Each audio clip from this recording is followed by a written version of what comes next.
Welcome back, everyone. Now we're going to plant a seed in your brain on how to keep your plants alive longer today. Welcome Trent Hoffman. He's the owner of Bay Area Landscape. Welcome back, Trent. Thank you. Thanks for having me again. Thank you for joining us. Now, I've said this time and time again, but I really struggle with keeping plants alive and thriving. So you're here to help us today, and we're specifically focusing on houseplants? That is correct. Okay, so give me a little advice straight off the top. What do we need to consider when we're buying a new houseplant? Okay, well, houseplants are very nice to have. They add to, they add to your living area. They're actually, they absorb carbon dioxide, they give off oxygen, so they keep air flowing. So they're not only are they very pretty, they have benefits also, as well.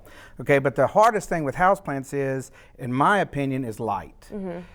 So when you're looking to buy a houseplant, you want to know where you're putting it, and we're going to give you some advice right off the rip on lighting requirements, what that means, how you place them in your house, which I think, in my own personal experience, is the hardest thing when it comes to houseplants, is getting the right light to the plant. Okay, so before we even go shopping for a houseplant, we need to consider, maybe even photograph, the space where we think we want to put them, and consider the amount of light that it would be receiving in that area. Yeah, that is correct. We have a graphic up on the TV there. Like, bright light is 5 to 6 hours, and that's what they call direct light. So that's near a southern or western facing window.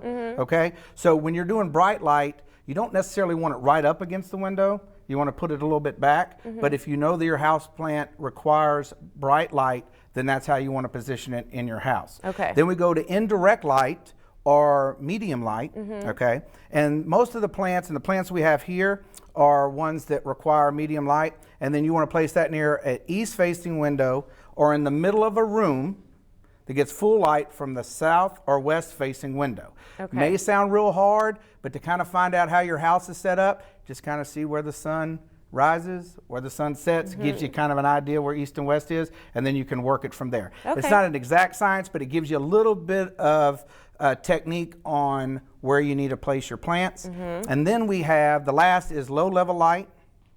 Okay, and you want to place that near a north facing window, a window that receives partial shade. Okay, so when you hear about all these light requirements, you don't want to get a bunch of plants that need bright light.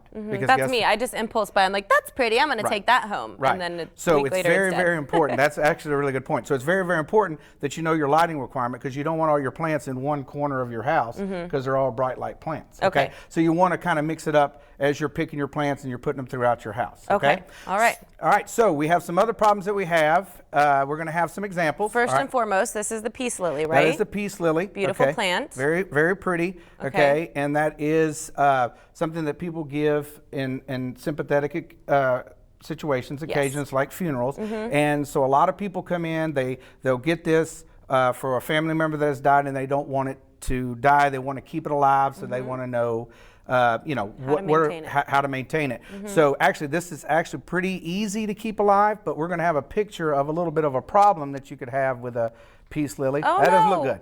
That's a sad lily. Yes. If your peace lily looks like that, that's not good. Okay. And this is from what? That is typically from too much light, too much direct light. Okay. A peace lily likes medium light. It can actually live in low light. Okay. And when you're watering your peace lily, you do the finger test, let the soil dry out.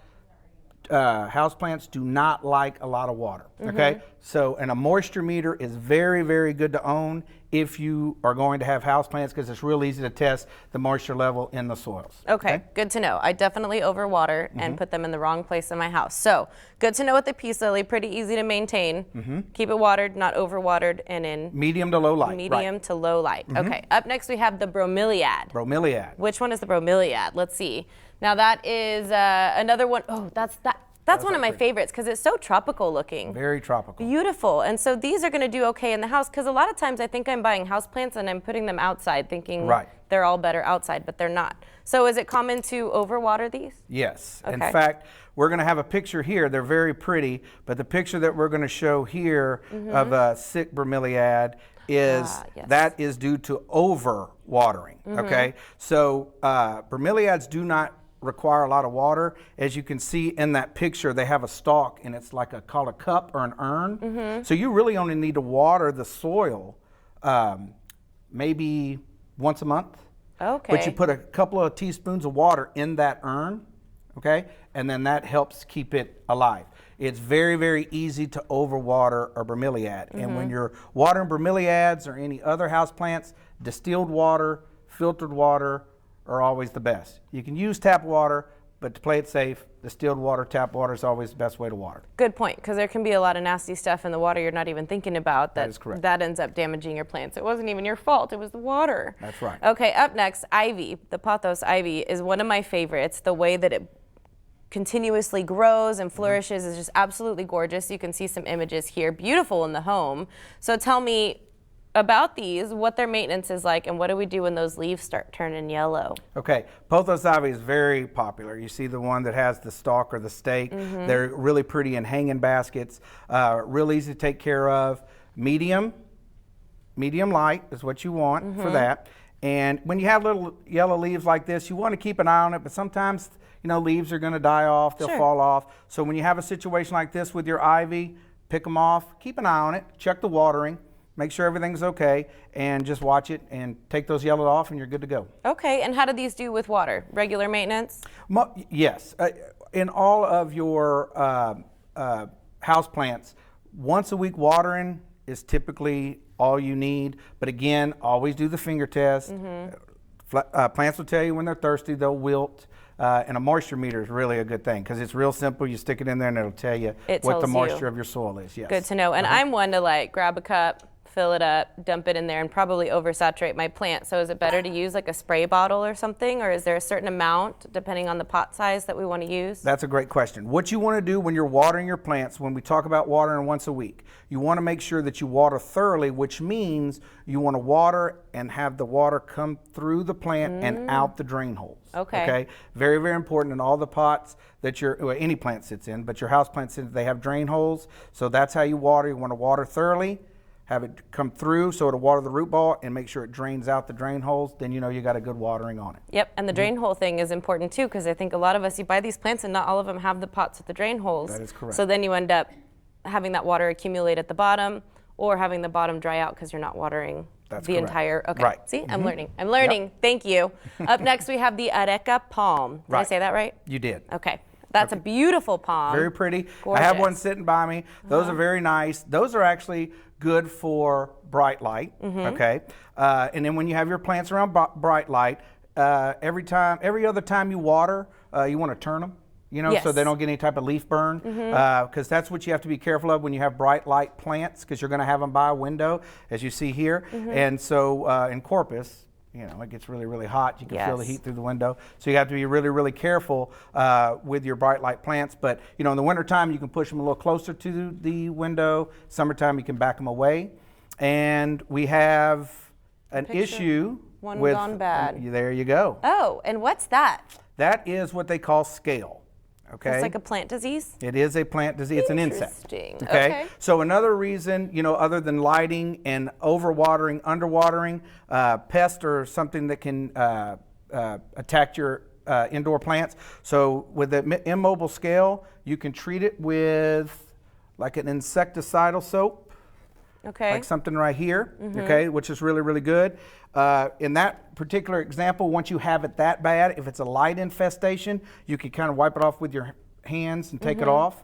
And then if it's on one of the fronds, just cut that frond off and then just treat the whole plant. It's not a bad idea to do preventive maintenance on your house plant so you don't end up in that problem. And the insecticidal soap or neem oil is an organic way to treat your plants for bugs, and it is organic, so it won't hurt pets. Okay, yeah, I was going to ask, this might be a silly question, but do we need to worry about those bugs getting on us or anywhere else around our house? Well, at immobile scale, not so much. If you have mealybugs, aphids, typically they'll stay around the plant, okay? But you want to check around, but most of the time they'll stay at the base in the soil or on the stalk of the plant, so it really doesn't travel a lot. When you get them in the garden, a lot of times we'll tell people to treat the ground around and the plant itself. So when it's in a pot, do the same thing. Okay. Now this is one of the most visually pleasing plants. I think they're just so delicate and beautiful looking. This is the ficus. Right. Correct? All right, tell me about this one. This is a fiddle fig. Oh, the fiddle fig. Okay. Yes, okay. And so this is a very nice plant, okay, like all ficuses, all right? And so, and it is a bright light plant, all right? It could do medium light as well, all right? So, but when you have any type of ficus, you could have an issue such as this. Now these are kind of hard. I've heard that they're one of the most difficult plants to keep alive. Is that true? You know, they can be a little difficult, but you just have to know what to look for. So when you have a situation like this, when your leaves starting to brown, you're looking at an overwatering issue. It's sitting in water. So you're starting to get a little root rot. So it is always really good. In this particular case, let's just say the plant didn't have the pot drain. didn't have a drain hole in it. Okay, that could be a problem. Also, people do not realize that you can repot your plant. So people will ask, hey, my plant's starting to fill my pot. When you're trying to replace pots 2 to 4 inches bigger than what you're already in, double the root ball size, okay? And once a year, you should always repot your plant. Doesn't mean you have to change the pot, but you change the soil, which also helps with drainage. That's correct. Good to know. Well, I know I learned a lot today, Trent, so I feel more confident grabbing all of these plants and taking them home and loving them with all the knowledge that I have now. So thank you so much, Trent, for enlightening us and letting us know how to keep these puppies alive all year long. So coming up next, do you have a 2020 vision? I know we do. So when we return, we're showing you how to put those old magazines to good use before you toss them in the trash. It's also a great project to try with your loved ones. We're making a vision board when we come back.